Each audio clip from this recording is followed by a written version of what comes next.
কাইলৈ দেশে উদযাপন কৰিব ৭৯ সংখ্যক স্বাধীনতা দিৱস। পেৰেড গ্ৰাউণ্ডসমূহত অনুশীলনত ব্যস্ত হৈ পৰিছে আৰক্ষী নিৰাপত্তাৰক্ষীসকল।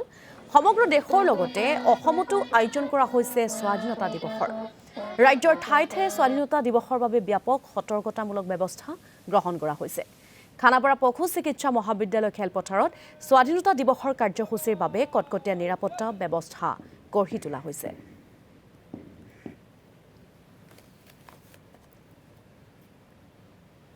আমাৰ আজি মাৰ্চ পাষ্ট ইয়াতে ফাইনেল ৰিহাৰ্চেল হৈ আছে। 12খন স্কুলে ইয়াতে অংশগ্ৰহণ কৰিছে। ইয়াৰ উপৰিও আৰক্ষী, আমাৰ SSB আৰু NCC সকলোৱে পেৰেডত অংশগ্ৰহণ কৰিব। আৰু ইয়াৰ উপৰিও আমাৰ ডিপাৰ্টমেণ্টেল এখন এক্সিবিশ্যন হ'ব। এই এক্সিবিশ্যনখনত প্ৰায় 12টা ডিপাৰ্টমেণ্টে অংশগ্ৰহণ কৰিব। আৰু ইয়াৰ লগতে আমি আমাৰ ইয়াতে তামোলপুৰ আমাৰ বিভিন্ন জাতি জনগোষ্ঠীৰ এক মিলন ক্ষেত্ৰ। ইয়াত আমি প্ৰায় 100 গৰাকী নৃত্যশিল্পীৰ জৰিয়তে আমাৰ ইয়াত যিবিলাক জনগোষ্ঠী আছে সেই জনগোষ্ঠীৰ নৃত্য, সংগীত আৰু নৃত্যৰ এক প্ৰদৰ্শন হ'ব।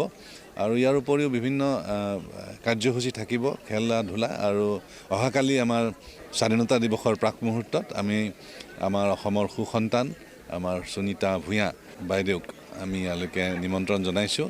আৰু তেখেতে কালি আমাৰ সন্ধিয়া শংকৰদেৱ প্ৰেক্ষাগৃহত তেখেতৰ সংগীতানুষ্ঠান আছে।